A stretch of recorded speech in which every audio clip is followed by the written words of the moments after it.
Hi everyone, before we jump into this week's episode, I wanted to remind you about the Systems and Processes Health Check that I now offer. This is an 8-week program where we work together one-on-one to look at the systems and processes in your business. I've been working with several designers already on this and they are seeing real results, real tangible results in the 8 weeks and making big differences to their business. If you would like to work with me through the 8-week health check, please follow the link in the show notes or you can find more information on my website. I'm looking forward to working with you. Because we can get, with our businesses, we can get so focused, we can get so goals oriented, all about having wins in our business, and we forget our personal life and we forget our health. And that's not sustainable long term. And I don't want to look back when I'm, in the latter years of my life and think, I wish I'd spent more time with my friends, or I wish I'd spent more time with my family. Yes. It's really important that work is fitting in with the rest of our life, not the other way around. Hi, I'm Beth, the founder of More Time to Design and your host of the Design Dialogues podcast. I've been a designer for the last 12 years and I've run my own studio for 5. And I know how hard it is to run a successful business. You not only need to be great at designing, but you need to be great at all the other things as well. I created More Time to Design, a software platform to help designers run efficient studios. And I've created the Design Dialogue podcast to help us all learn together. Each week, we will meet professionals who are at the top of their game doing things that help us run our studios. We'll have conversations with social media managers, interior design mentors, copywriters, stylists, photographers, suppliers, and also designers who have been in the game for a long time and who have such a wealth of knowledge to share. I hope that each week you feel inspired and informed at the end of each of our design dialogues. So join me for the Design Dialogue podcast. Hi everyone and welcome to this week's episode of the Design Dialogues podcast. This week I am joined by none other than Andrew Mitchell from the Design Coach and Mr. Mitchell Design. Hi Andrew. Hi Beth, thank you for having me today. Oh, it's my pleasure. It's my pleasure. I'm really, really looking forward to our conversation. So I love to start by finding out, what can you see out your window today? Today, happy to say that I can see sunshine to start with, being in Melbourne. It's been a little bit average the last week. And I'm looking at the beautiful George Hotel. Like, my office is right in the heart of St Kilda, which I love because it's a little bit gritty, a little bit grungy. So I look out at the beautiful Italianate architecture of 19th century George Hotel. And then down onto the street, I can see some really interesting, quite an eclectic, let's say, mix of people. I'm on the corner of Fitzroy Street and Grey Street. So Grey Street, for anyone who knows Melbourne, is a little bit illustrious and it's kind of the red light district of Melbourne. And so your streetscape is never dull? Never, ever dull. There's interesting things to see and interesting things to hear. But, I love being in the middle of the city and I love Melbourne. So it's a really quintessential Melbourne experience being here in St Kilda. Awesome. I know a lot of my listeners are going to be very familiar with your story and what you do, but for those who aren't, can you give us a little quick synopsis of your businesses? You have 2, you have the Design Coach and also Mr. Mitchell Design, and how you've gotten to where you are today.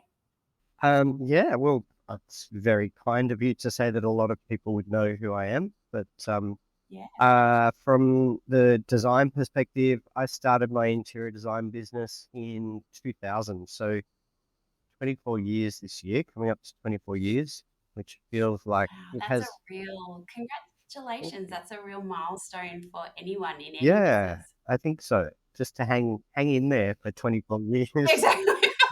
is a lot. And I've seen lots of highs and lows across that time. I'm my interior design business, I am lucky enough to work across multiple sectors. I work in the residential field, work in hospitality, work in commercial. I've worked on some amazing projects in that couple of decades. And probably more importantly to me, I've worked with some beautiful people. And I'm fortunate enough to work with people on multiple occasions. So they come back for repeat work. I absolutely love the design work, but probably didn't have a really good grip.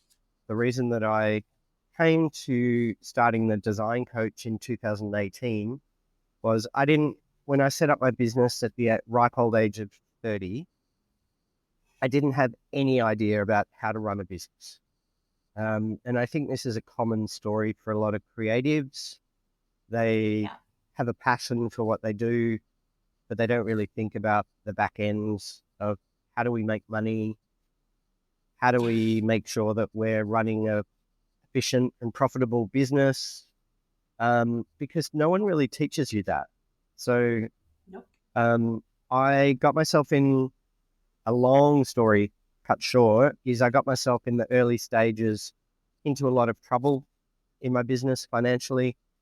And even though from the outside looking in, everything was rosy, like I was working on some beautiful projects, projects that, I've got projects on my website that were from those early days, like the Coton farmhouse, stunning project, but I just wasn't making money. And I got myself into a lot of debt. And at a point in about 2003, I just went to the accountant and said, with my little shoebox of receipts and my really poorly kept files of everything from my business, he just looked at me and went, "You're going to have to file for bankruptcy." And that was a real turning point for me. That I thought, oh my God, what somebody's telling me that they're going to take my business away from me. But also the worst part of that was if I filed for bankruptcy, there were beautiful suppliers that I'd worked with that I would be screwing over. There'd be clients that I'd be screwing over. And I just went, no, I'm not doing that. And made a decision at that point that I was going to get myself out of that hole. And that took a lot of self-reflection. It took a lot of asking people for help. And then on top of that, it took a lot of learning about the business side of things. So starting to have an interest in accounting and business process and reporting and analysis, stuff that I had never, ever had an interest in.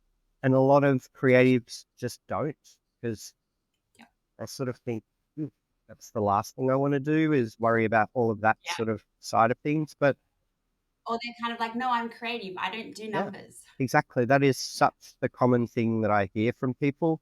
And I get it. Like, it's hard to balance both. But the reality is, if you're going to run a business, you need to take an interest in it.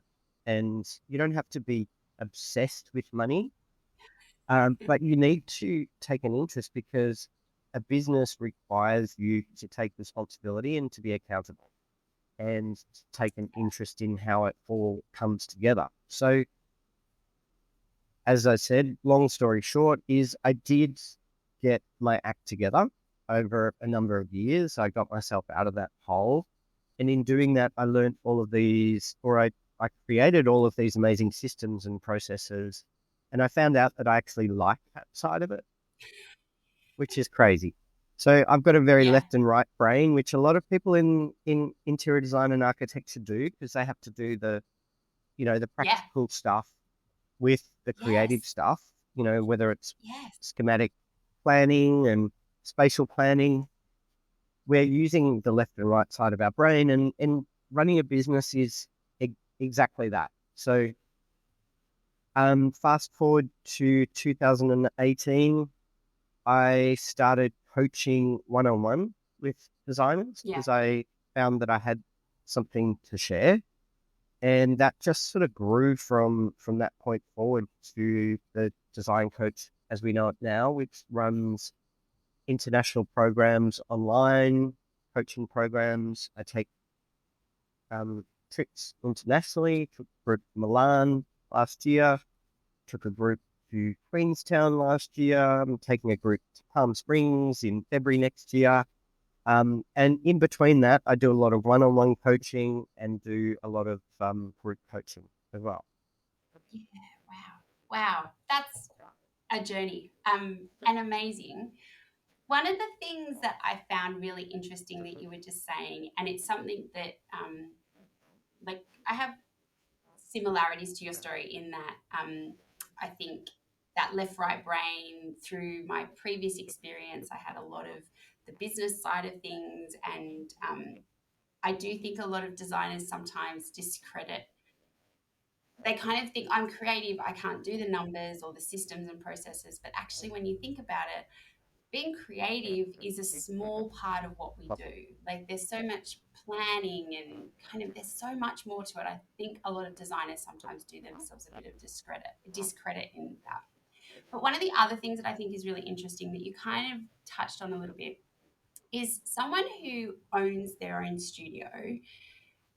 You can't just think of yourself as an interior designer. Like you have to have that mindset of I own a business, and whatever you kind of want to call it, but you're not just an interior designer. And I quite often say it might sound harsh, but if you only want to do interior design, don't own a Yep. studio.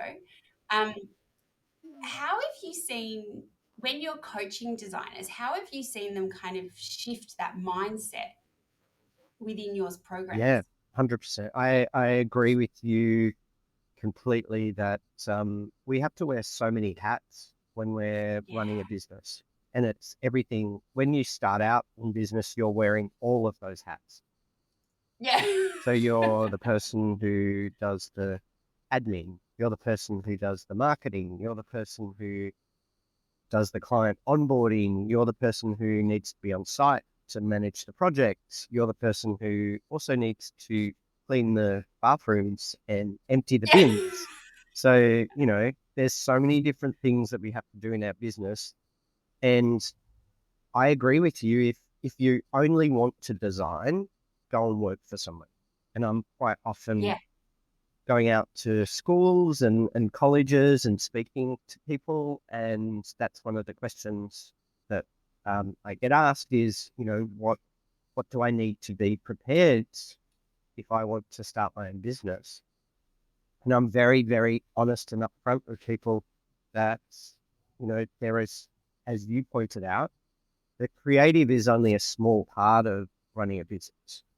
But I will also add, before I answer your question properly, Yeah. um, I will also add that in having all of the processes and the structure in place, it frees you up Yeah. to be creative. So Yeah, you exactly. can stop worrying about all of the back end things if you've got systems and processes in place.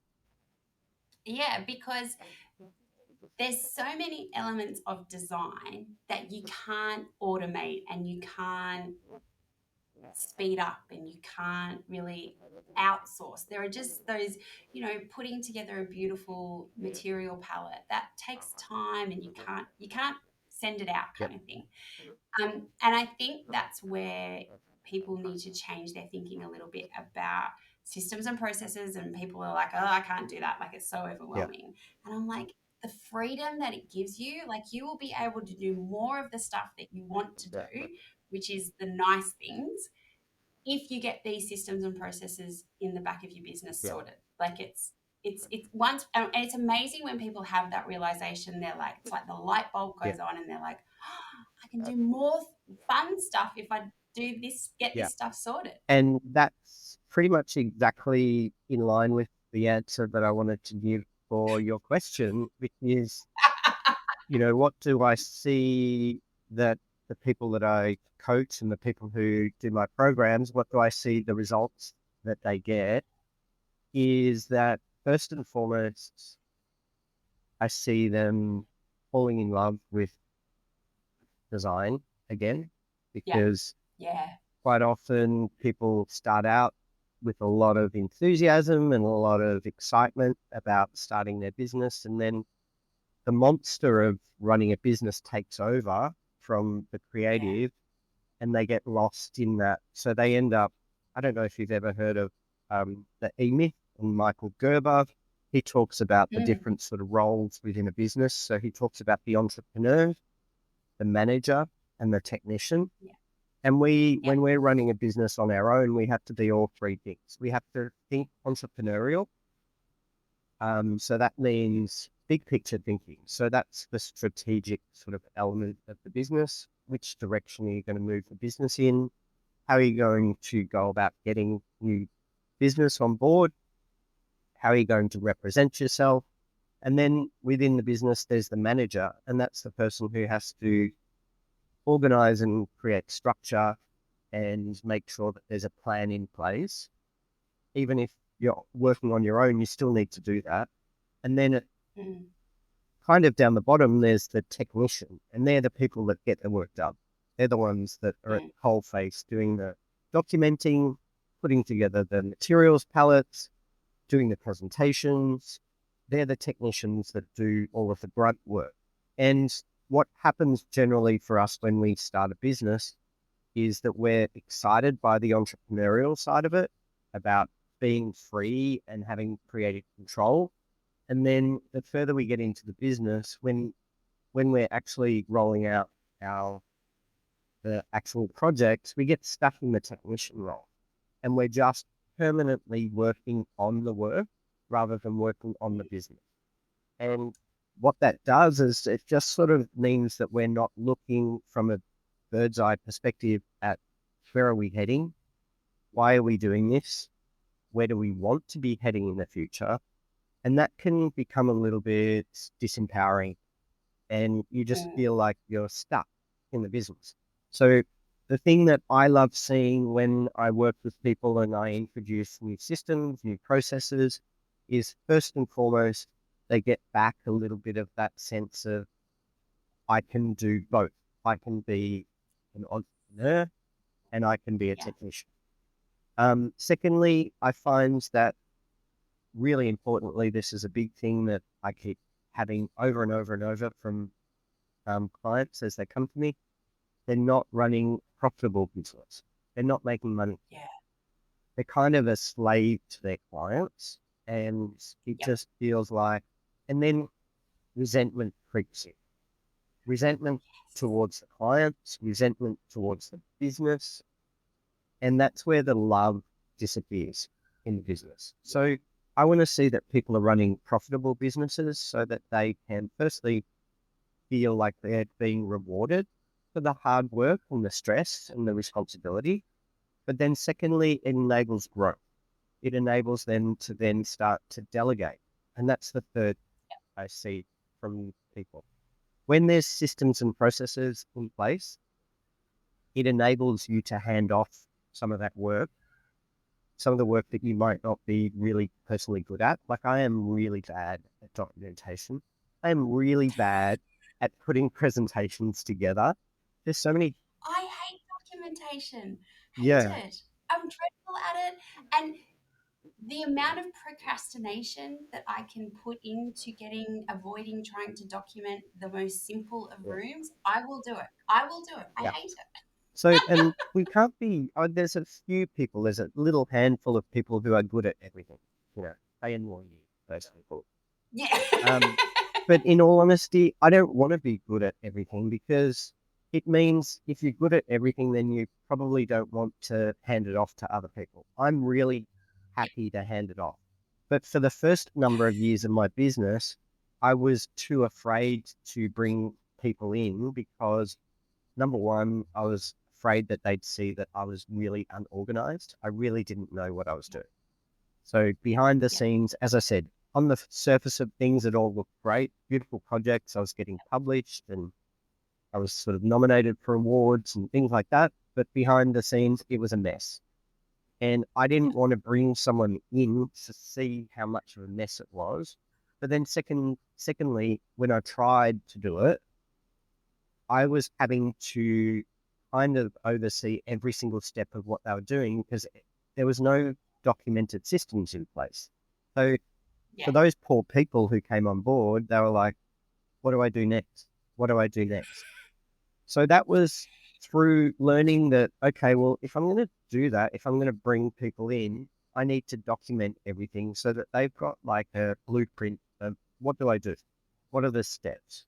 So I just started refining that process over and over again. And that's what I love seeing with the people that do my coaching and do my programs, is that freedom to be able to delegate and expand their team and free them up to Yeah. do more of the creative. Yeah. Yeah. Yeah. That's really cool. And I think that's so, um, I think that, oh, there's so much that I could talk about, but I think one of those things that it's like, it's when they have that realization that it's just, if you want to grow, and it doesn't matter what that growth means for you. So for some people, growth is going to mean larger teams. For other people, it will mean taking on less projects but of a bigger Yeah. value. For other people, it might be growth in that I can work 3 days a week, and I can do that. Like, growth can mean lots of things for different people, but until you have those systems and processes in place, it's almost like you've got an elastic band around your business, and it's just never going to, you're going to constantly be pushing against something that's never going Yeah. to give. So, yeah, it's really interesting, that process that people need to go through to see that. Um, you do, you're still a practicing designer, so you still have, Mr. Mitchell Design. Why do you still do both? Hmm. Well, first and foremost, because I love it. Yeah. And that, Yep, always good. look, I love most of it. We can't love everything about, I don't No, love everything about the coaching business either. I've still got, sometimes it feels like a bit of a hustle to, you know, yeah, get people into my programs. And, yeah, that's kind of what life is. Like if yeah. everything was just easy, I think there'd be something wrong. And there's a lot of Yes. growth through some of the challenges that we face. So, Yeah, I kind of bring it on. Like I'm all for the challenges. Um, yeah, well, yeah, aside from the fact that I love it, and the values across both businesses are very similar. So I've yeah. got like one of my key values is um, kindness, and another one is through curiosity. So kindness I for love that. me in my coaching business obviously is making people feel included and making people feel like they're in a safe place, that they're not going to be judged. Yep. And in my interior design business, it's really important for me to hold the hands of my clients so that they feel safe and they feel Yes. that they can trust me. And the Yep. way that I want to handle them through the course of my projects is making them feel really, really cared for. And that's important to me. But also the curiosity side of things keeps me going in interior design. So no two projects are ever the same. Yeah. There's always new advancements with materials, with fittings and fixtures, but also community is really huge for me. So people, people for Yeah. both businesses. So um, I'm all about, with the design coach, about establishing a really supportive, non-judgmental community where people can Yeah. feel like they can be supported and they can support others. But also within my interior design business, Mr. Mitchell, I love the people that I've worked with, like I've touched on before. I've worked with the same suppliers and manufacturers for 25 plus years. Like I was working Yeah. in the industry before I started my business, and I just love those relationships. Like I love it. We've got a beautiful industry full of amazing, talented people, and I just love heroing those people's work. Yeah. Yeah. So a really practical question now. So the two businesses are quite different. You'd have to be in quite different headspaces. How do you set up your week in terms of, do you have set days that you do one thing on one day, or are you kind of moving between? How do you time block? Like, what's your trick to kind of fitting it Yeah, all in? no, it's a really good question, and it's something that I also teach in my programs is about time management. So, I mean, look, it definitely ebbs and flows depending on what the workload is, but in Yeah, essence, yes, I do structure my week. Like I've got time blocks, um, uh, times within my work week. So I do yep, Tuesday and Thursday. I've dedicated to purely to the design coach. yep, And I've got times blocked in my calendar for coaching one-on-one. And then I've got yep, regular times for my group coaching. And yep, then I've got other sort of elements of my weeks. Like I usually leave meetings, team meetings for Fridays. And yep. I also like to do my creative presentations for my design work on Fridays because I think Yeah, clients wow, are in a really that's nice headspace really, on Friday afternoons. They're excited. It also means that they usually go into the weekend with, you know, a little bit of inspiration and they've got time to sit down and review the presentation. yeah, So yeah, and does it always work beautifully to my planning? No, but this is the other thing yeah, that I teach is that you just need to start with an intention for how you want to yes, plan your week. Um, yeah, Stuff will come up. You need to be flexible, but you've got to start with a plan. Otherwise, it's just like, you know, steering ship with no rudder. Yeah. yeah. Yeah, and I think because there will, like, there's things where people go, how do you just fit it all in? And I do love that. I love that sentiment of you have the intention, because there'll be clients who will never be able to meet on a Friday afternoon and you've got to fit them in somewhere else, kind of thing. So I think I quite often hear, um, and we kind of touched on it a little bit before about how sometimes designers feel like they can be a slave to their clients. And I think this is one of those things where you get, like, I've heard designers push back and go, oh, no, I could never kind of slot times in, because what if the client can't fit in with that and all that kind of stuff. And I'm like, I think that's a fair comment. But at the same time, I'm like, you kind of got to start somewhere. Like, you've got to build your week so it works for you.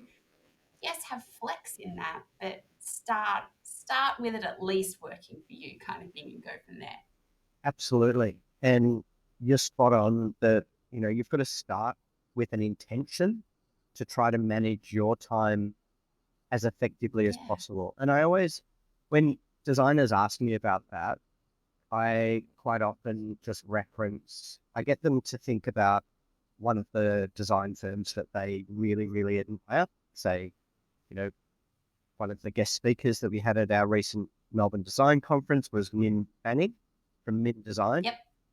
And I say to them, just imagine if you were one of Min's clients, would you just be able to call Min and say, I need to see you tomorrow? No. Yes. To start with, No. Min has a lot of things on her plate. But secondly, she's not going to be, I imagine, she's not going to just be at the beck and call of her clients 24/7. Yeah. So kind of think like a boss, think like a Yep. CEO. And of course, as you also mentioned, there needs to be a degree of flexibility in there Yeah. because you don't want to be completely rigid because that doesn't Mm. communicate.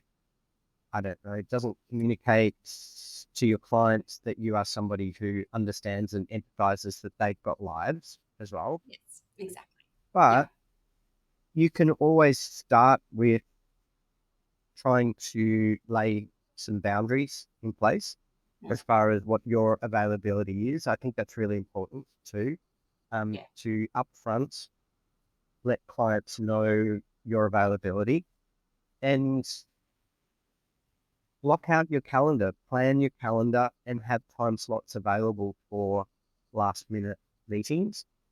Mm. And then if that doesn't work, you work backwards from that and you become flexible. Yeah.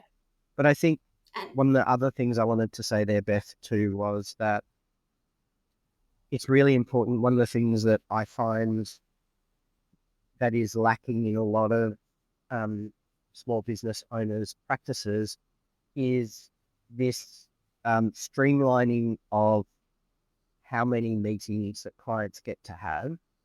Um, we, in our people pleasing mindsets, which the yeah. majority of us are, we want to make our clients happy by being really available to them.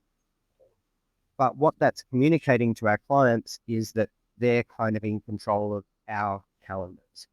And what we Mm-hmm. need to be able to do is to take control of our own calendars and then suggest availabilities to our clients. And with a good Yep. process, you're not completely being at the beck and call of your clients and you're not being reactive to all of their requests and their demands. You're actually putting forward a suggested format of here's a meeting at this particular date to get a briefing from you. And then in 3 weeks' time on this particular date or around that date when you're free, we're going to deliver our presentation. And in between Yep. that time, we'll keep you updated, but you need to let us get on with our work. Yeah, Yeah. exactly. And I think that's so important. Like um, and even, I've always had like a project timeline, not like the actual construction, but actually like for Yeah. my work kind of thing. And it's part of it that the client gets from the start kind of thing. But as you said, it's all about that communication, which is so crucial. I think what's really interesting, and we've touched on it a bit throughout, but it's kind of coming up again. So much of this, though, really comes down to the mindset that you have. So if you have a mindset of, I am, I'm, you know, I am the boss, I am a business owner, I am worthy of all this work, I am bringing value to my clients, I am of value to my clients. I think that is a lot easier if you have that mindset and and it's a muscle. You need to kind of practice and Absolutely. strengthen that muscle all the Yeah. time. I think if you've got that mindset, it's a lot easier then to do those kind of Yeah. things. Where if you're really struggling with your mindset and you're a bit jaded by the whole business and you don't have that feeling of I'm bringing value to the Yep. client, that is a very hard place Yep. then to be kind of a bit more, not forceful, but a bit more kind of forthright with your I think clients. that, and I agree that there is definitely an element of people, especially if they are feeling like they're a slave to their business, getting a little bit jaded by it. Yeah, But I feel like probably more often designers and architects come from a place of really wanting to be of service to their clients yes, and hence the people yes, pleasing. So they think that by allowing the clients to take control and by yep, giving the client as many options as they want and by giving the client as many sets of revisions as they want, they feel yep, like they're being of service to their client. yeah, But what clients actually want, and I use it's the comparison. Probably it's a bad comparison considering that I'm not a parent, but children, and I'm an uncle, so I've yeah, yeah, witnessed the parenting of four of my yeah, nieces and nephews. So children need and want their parents to be in control. yep, Our clients are kind of a bit the same. Like they yes, want us to be in control. So yes, when we're not in control, when we're not taking the lead on things, they feel unsafe. And that's when they start to micromanage. That's when they start to try to wrestle control of us. And it's a subconscious thing for them. So we mm, need to take the lead from the very beginning and say, here's the process that we follow. These are the deadlines that we're going to make. as you mentioned, here's the time frame for our major milestones within our design program. And that creates a sense of trust and a sense of safety with our client. So a Yeah. lot of times, well, the people pleasing mindset of I want to really I want my clients to like me, so I'll let them do what they want in the time frames that they Yes. want to do it, is actually working against what our ultimate goal is, which is to create a smooth, seamless, and really professional service for our client. Yeah. Yeah. Yeah. And it's so true. Like, I think having, like, I always think of it as we are the guide to the client.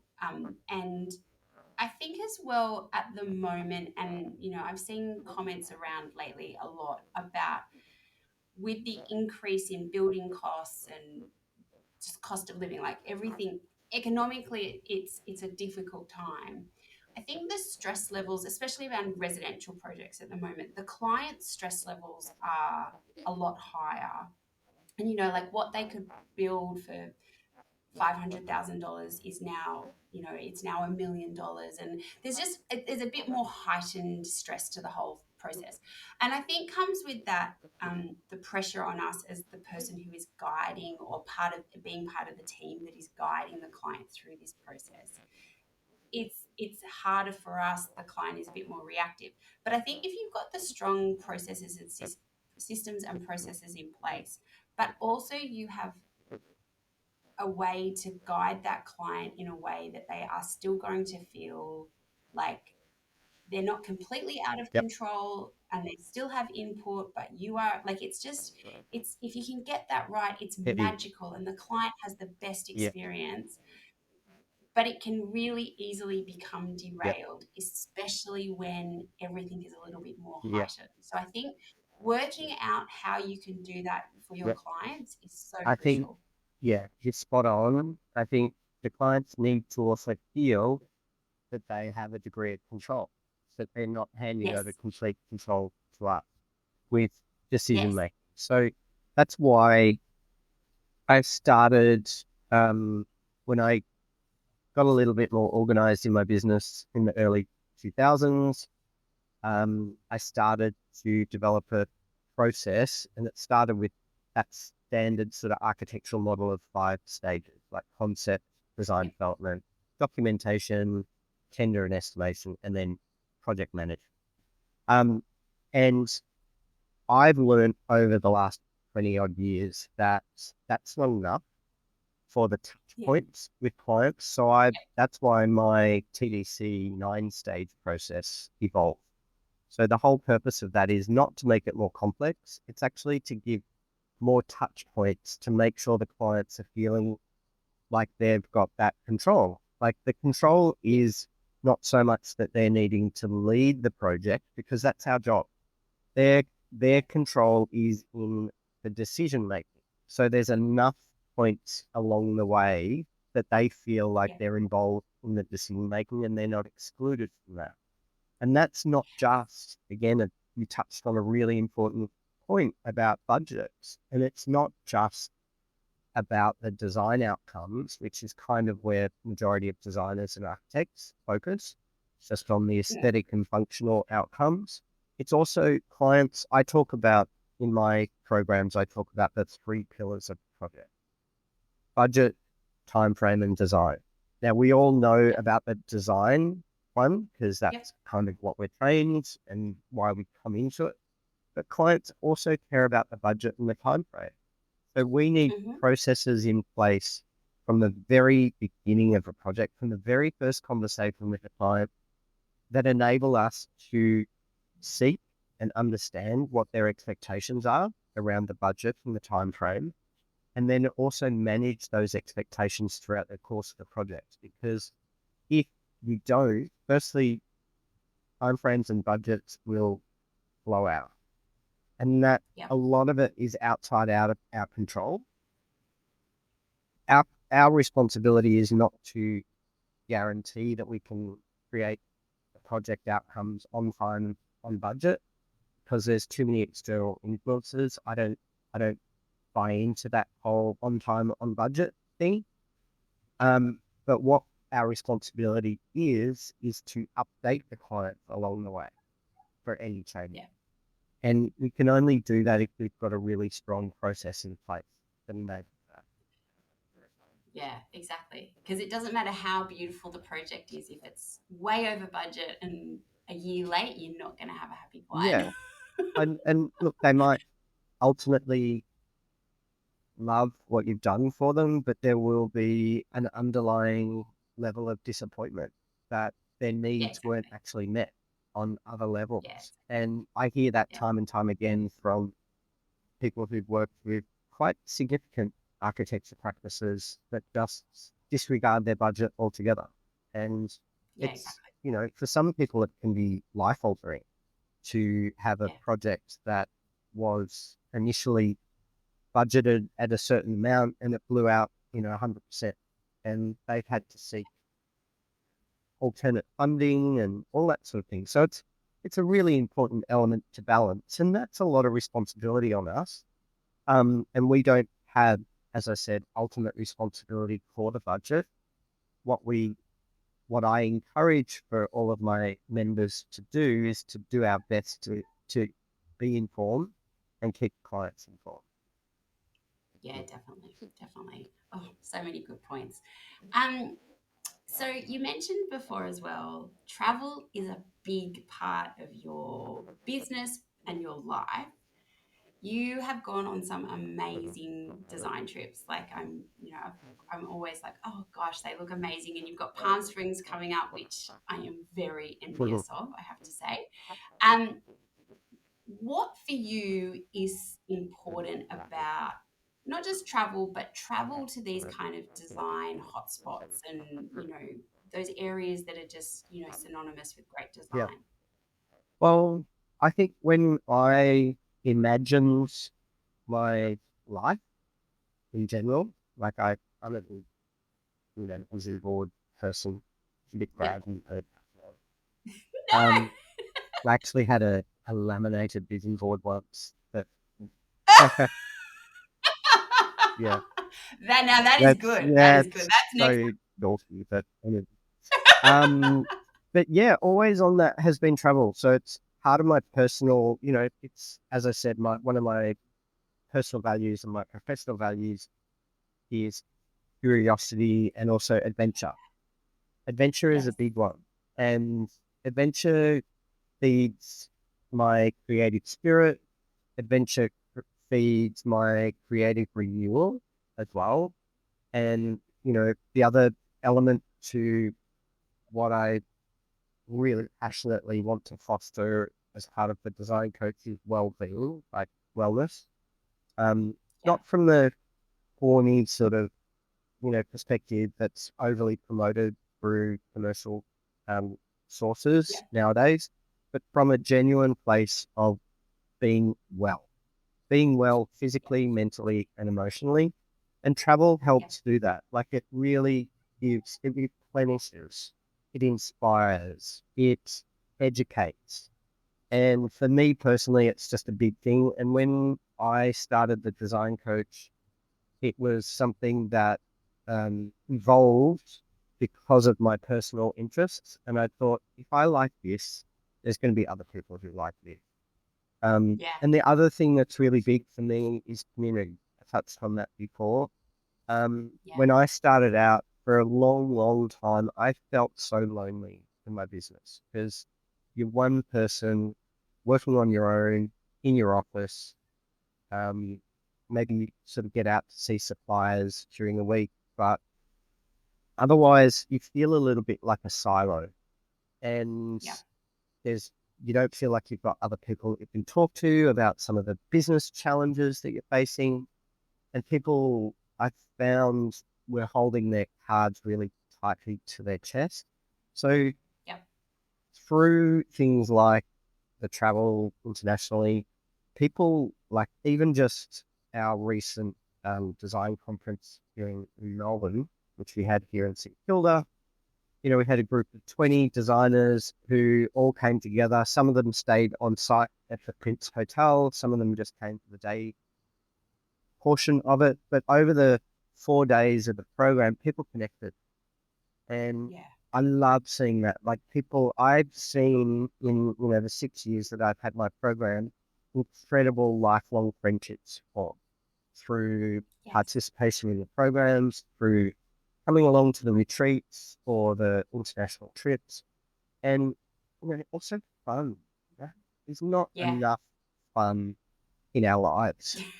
We just There isn't. We need There more should be fun. more fun, and I'm all about, as I said, well-being, balance in our lives, and I do on our retreats. We have wonderful sort of wellness experiences like yoga, meditation. In Byron, we did really hippie sort of sound baths and crazy stuff. That's really You cool. embrace the hippie. Crazy sort of um, you know woo woo stuff, which is all fun. But we also go out drinking together. Like we go to Yeah. beautiful restaurants, we have nice cocktails and wine, and we laugh and we go out Yeah. dancing, and it's stupid and it's fun, and it's how life should be.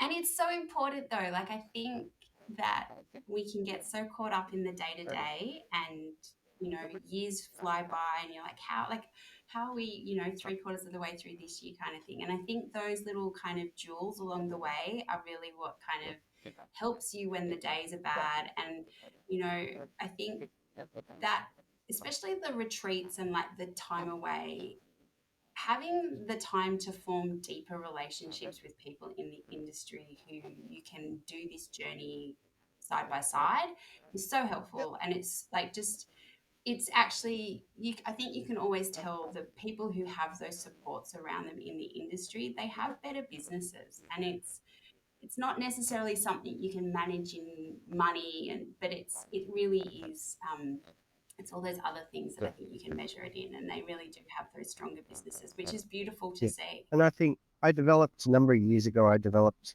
a principle called the 12 areas of life balance. We've got on our website, I'll actually send you a link to Yeah, for it's sure. like a questionnaire.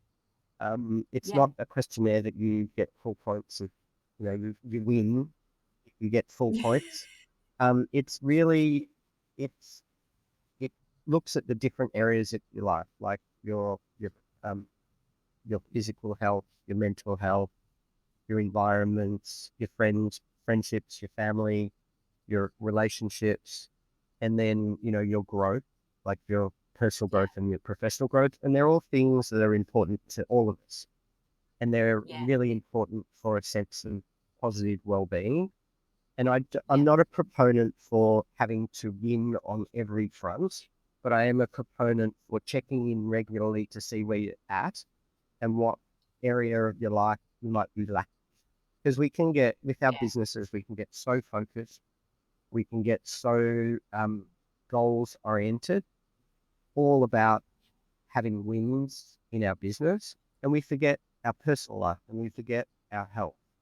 And that's Yeah. not sustainable long term. And I don't want to look back when I'm, in the latter years of my life and think, I wish I'd spent more time with my friends, or I wish I'd spent more Yes. time with my family. It's really Yes. important that work is fitting in with the rest of our life, not the other way around. And yeah, I'm a Absolutely. big one for um, promoting that we look at some degree of balance in our life so that it's not all just about work. Yes. Oh my goodness. I couldn't think of a better place to end this, but yes, I totally agree. I think we could all do with a little bit more balance in our lives. Oh, Andrew, thank you so much for joining me today. I have loved our chat. I could seriously keep talking for a lot longer. Likewise, likewise. We might need to do a part two, but thank you so I much for love what joining you us do, today. and I love what you're doing for the industry as well. So I know it's a lot Oh, of thank hard you. work to put this podcast together, but you're doing an amazing job. So thank Oh, thank you. Well, I suppose it's my outlet. I think I am I am a naturally curious person, and I love hearing people's stories. So it's a great outlet for me to be curious. Right. I love it. Thanks Beth. Andrew. Thank you for listening to this design dialogue. I hope you have found it full of inspiration and helpful information to take into your design studio. If you like the podcast and want to hear more, consider sharing it or writing a review, as it helps us reach more people, and follow us wherever you get your podcasts. If you would like to unlock the power of effortless studio management and elevate your design business to new heights, please follow the links in our show notes to see how more time to design can help you build a better business. Have a great week, and I will see you for our next Design Dialogue.